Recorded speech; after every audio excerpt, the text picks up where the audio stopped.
Assalamualaikum warahmatullahi wabarakatuh. Kami dari kelompok 5 mata kuliah perilaku konsumen. Kami dari PSC semester 5.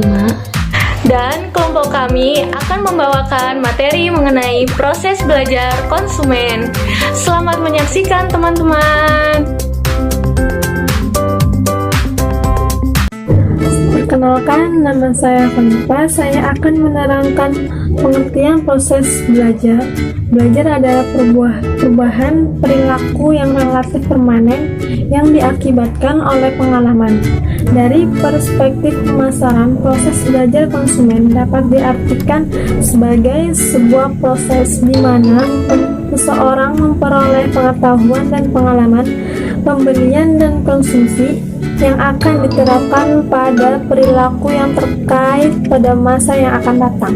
Proses belajar merupakan salah satu hal yang penting di mana dialami oleh konsumen setiap harinya, baik sadar maupun tidak sadar.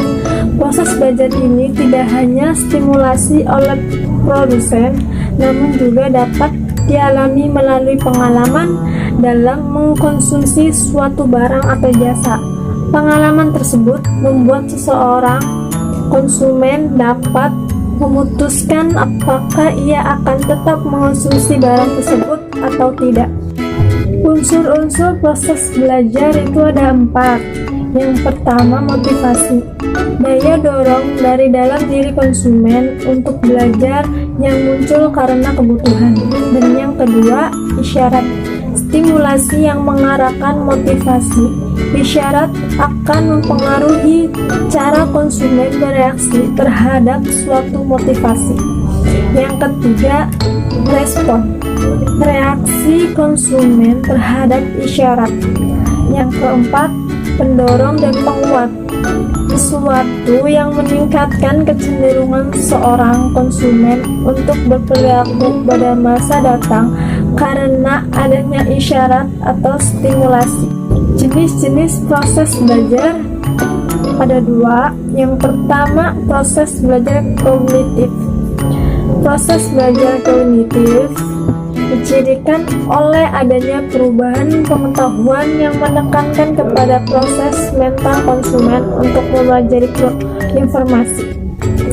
Maksud dari pengertian di atas adalah proses belajar kognitif ditandai dengan adanya perubahan pengetahuan konsumen. Untuk dapat melakukannya diperlukan adanya proses mental yang bertahap guna mencapai tujuan tersebut. Dan yang kedua, proses belajar perilaku.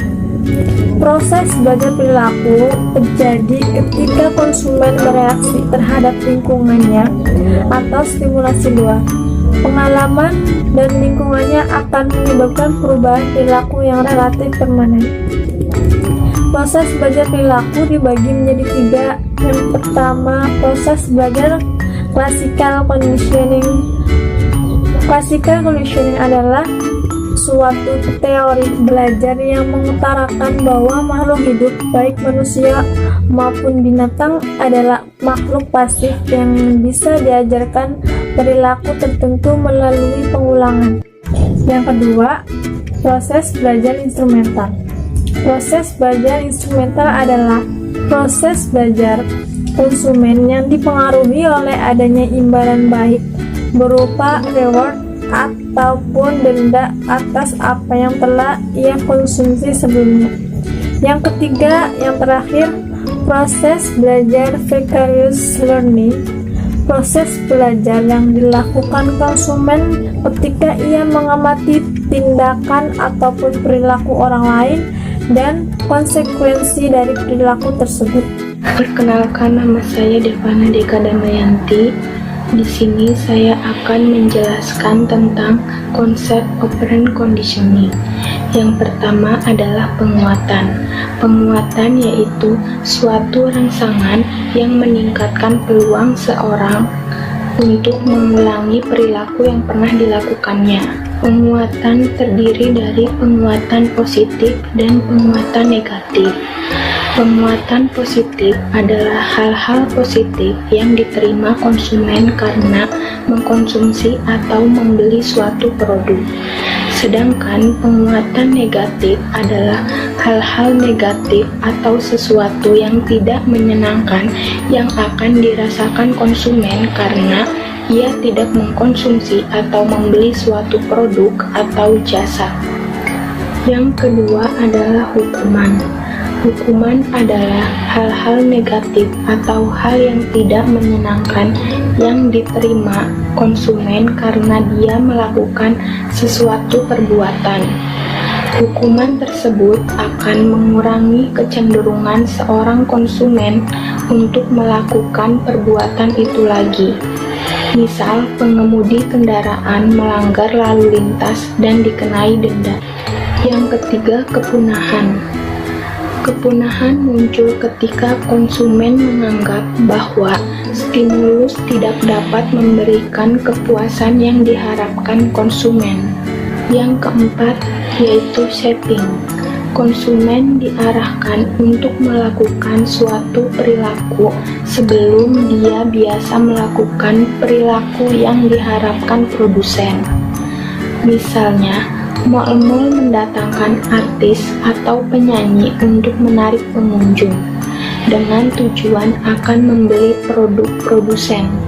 Selanjutnya adalah generalisasi stimulus. Generalisasi stimulus adalah kemampuan seorang konsumen untuk bereaksi terhadap stimulus yang relatif berbeda. Konsumen akan menerima stimulus yang berbeda-beda, dan ia mampu mengaitkan antar stimulus satu dengan yang lainnya, sehingga ia bisa membuat kesimpulan atau generalisasi terhadap stimulus tersebut.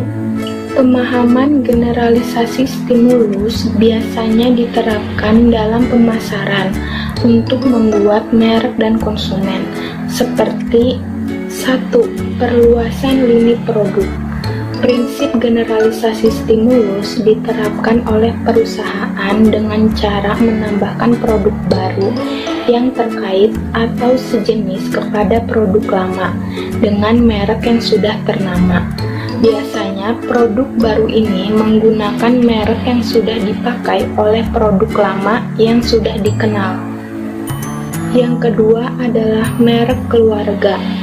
Bentuk aplikasi lain dari generalisasi stimulus dalam bidang pemasaran adalah dengan memberikan merek yang sama kepada semua lini produk yang dihasilkan oleh sebuah perusahaan.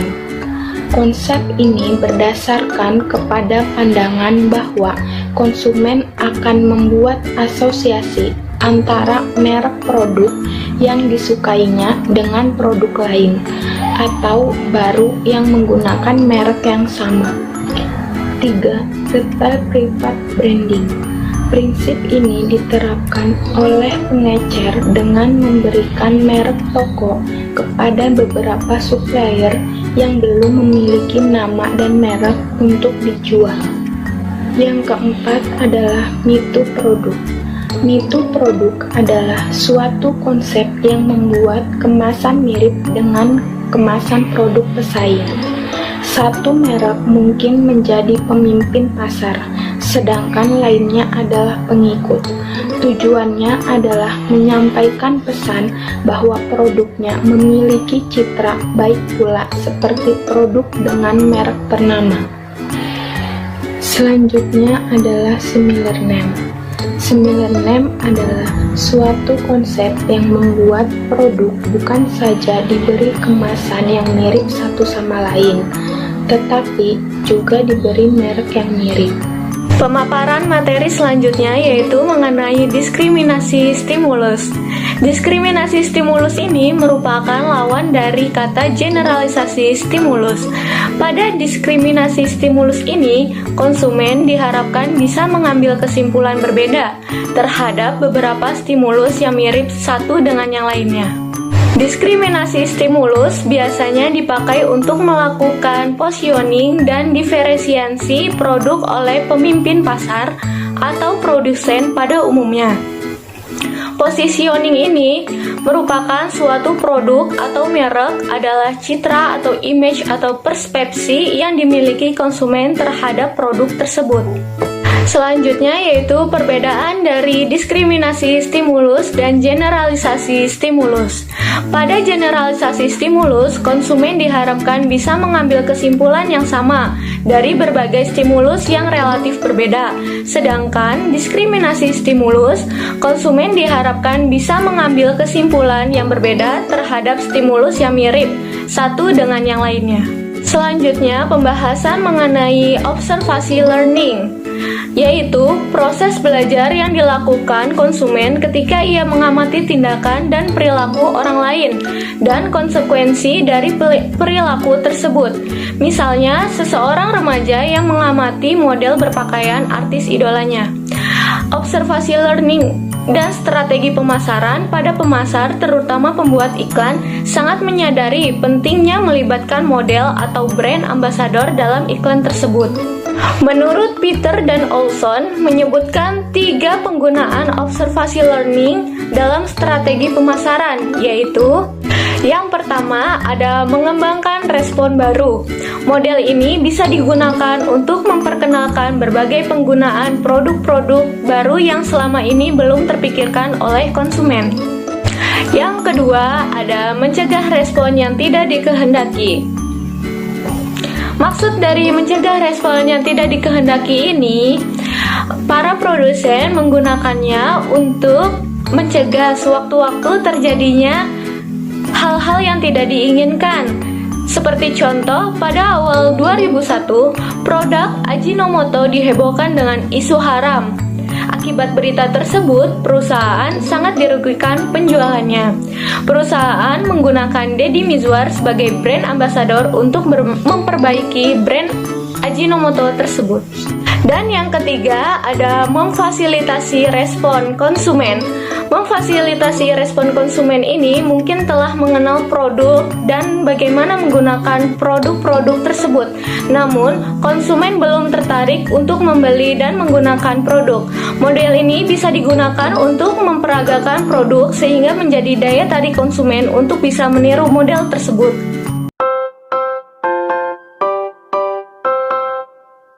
Sekian materi yang dapat kelompok kami sampaikan. Semoga bermanfaat. Semoga bermanfaat untuk semuanya. Wassalamualaikum warahmatullahi wabarakatuh.